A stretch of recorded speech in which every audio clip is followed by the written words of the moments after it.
பல நாட்கள்ல காலையில வெயில் தான் நம்மளை எழுப்புது.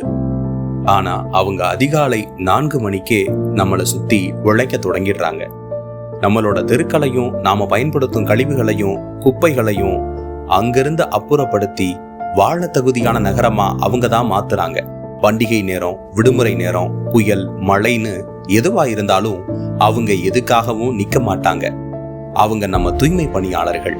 நமக்காக, நம்ம குழந்தைகளின் ஆரோக்கியத்துக்காக பல கஷ்டங்களை தாண்டியும் உழைக்கும் அந்த மக்கள் கடந்த 5 நாட்களா தங்களுக்கு கிடைக்க வேண்டிய நியாயமான பணி நிரந்தர வேலை பாதுகாப்பு உரிமைகளுக்காக போராடிக்கிட்டு இருக்காங்க.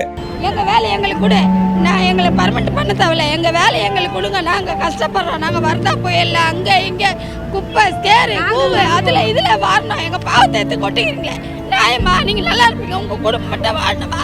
எங்க குடும்பம் அழிஞ்சு போகணுமா?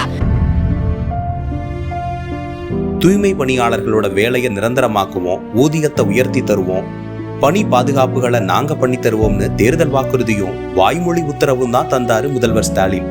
ஆட்சிக்கு வந்து 4 வருஷம் ஆச்சு, எதுவும் நடக்கல. சொல்லாததையும் செய்யும் அரசுன்னு சொல்லிக்கிட்டே இருக்கும் முதல்வர் ஸ்டாலினுக்கு தொழிலாளர்களின் ஒரே கேள்வி சொன்னதை ஏன் செய்யலங்கிறது தான். வந்தவனே எங்களுக்கு ஆர்டர் போறேன்னு சொன்னாரு, இது வரைக்கும் எதுவுமே எங்களுக்கு வரல. இந்த ரோட்ல பிளாட்பாத்ல உட்காந்துக்கிறோம், இது வரைக்கும் எங்க என்னன்னு கேட்கல. இதே அவர் வரணும், நாங்க சுண்ணாம்பு போட தேவை, எம்எல்ஏ வர பெருக்கி சுண்ணாம்பு போனோம், மேயர் வராரு பெருக்கி சுண்ணாம்பு போனோம், இவ புள்ள வராரு பெருக்கி சுண்ணாம்பு போனோம், வேற அவன் லொட்டில் லோசு வர மாதிரி அவனுக்கும் பெருக்கி நாங்க சுண்ணாம்பு போனோம். என்ன இவனுக்கு வரனா ஓடி ஓடி தொடங்கி துணி போட்டு தொடங்கணும். இந்த நேரம் எங்களை வந்து பார்க்கல, வெயில உட்கார வச்சுக்கிறாரு, நடுத்தல உட்கார வச்சுக்கிறாரு. எப்படி பார்க்கலாம்? போட்டு கேட்குறப்ப அப்படி சொல்லியாப்பா, நான் வந்தவொடனே உங்களுக்கு முதல் வந்தவொடனே உங்களுக்கு நான் மெல்ல கையெழுத்து போடுறேன் அப்படின்னு சொன்னாரு.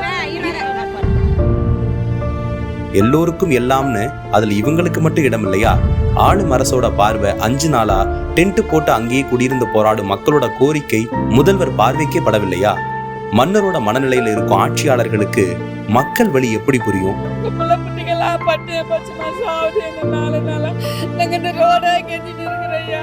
எங்களுக்கு பிள்ளைங்க நாங்க கஷ்டப்படுறத எங்க பிள்ளைங்களை காப்பாற்ற முடியும். எங்களுக்கு ஒரு நல்ல வழியை காட்டுங்க ஐயா. உங்க காலை கையாளச்சு கேட்கிறேன், எங்களுக்கு உதவி பண்ணுங்க ஐயா. 5 நாட்கள் 5 இரவுகள் தொடரும் எளிய மக்களின் போராட்டத்தை ஒரு அதிகாரி கூட எட்டி பார்க்கல. எவ்வளவு கீழா நினைச்சா இந்த அரசாங்கம் இவ்வளவு அமைதியா இருக்கும்? வேலை இல்லாத இப்படி உட்கார வச்சுக்கிறீங்களே, இந்த கட்டாந்தறியில யார் உட்காருவாங்க? 4 நாளா நாங்க போராட்டம் பண்ணிக்கிறோம், ஒருத்தர் கூட வந்து எட்டி பார்க்காதக்கிறீங்க. ஓட்டு கேட்க வரீங்க, எல்லாத்துக்குமே வரீங்க, எங்களை இந்த மாதிரி நடுத்தரில் உட்கார வைக்கிறதுக்கா? இதனால எவ்வளோ பொம்பளைங்களுக்கு எவ்வளோ அவஸ்தை தெரியுமா? என்னன்னா நோய் வருமோன்னு யாருக்கு தெரியும்? வந்து கூட நீங்கள் எட்டி பார்க்க மாட்டீங்க, என்ன பதிலுன்னு கூட கேட்க மாட்டேன்றீங்க. இது நியாயமா? தன்னை மக்களின் முதல்வர்னு சொல்லிக்கிட்ட முதல்வர் ஸ்டாலின் ஆழ்ந்த மௌனத்துல இருக்காரு. அவரை எழுப்புறதுக்கு தூய்மை பணியாளர்களின் குரல்கள் மட்டும் போதாது, நம்மளோட குரலும் சேரணும். நாம நல்லா இருக்கணும்னு எல்லா கடினமான சூழ்நிலையிலையும் உயிரை பணையம் வச்சு உழைச்ச அவங்களோட கோரிக்கைகள் நம்மளோடது. அந்த உணர்வுல தான் அவங்களோட ஆரம்பத்துல இருந்து களத்திலே நிக்குது தமிழக வெற்றி கழகம். எதிர்த்து கேள்வி கேட்க யாரும் இல்லாத ஒடுக்கப்பட்ட மக்கள் தானேன்னு ஓரங்கட்ட பார்த்த ஆளு மன்னர்களுக்கு பேரிடியா இறங்கி இருக்கிறாரு தலைவர் விஜய். அவரோட வலிமையான எதிர்குரல் தாவேகவினர் மூலமா தூய்மை பணியாளர்களின் போராட்டத்துக்கு வலு சேர்த்திருக்கு. தலைவர் விஜயின் தமிழக வெற்றி கழகம் பாதிக்கப்பட்ட மக்கள் பக்கம் இப்பவும் நிக்குது, எப்பவும் நிக்கும்.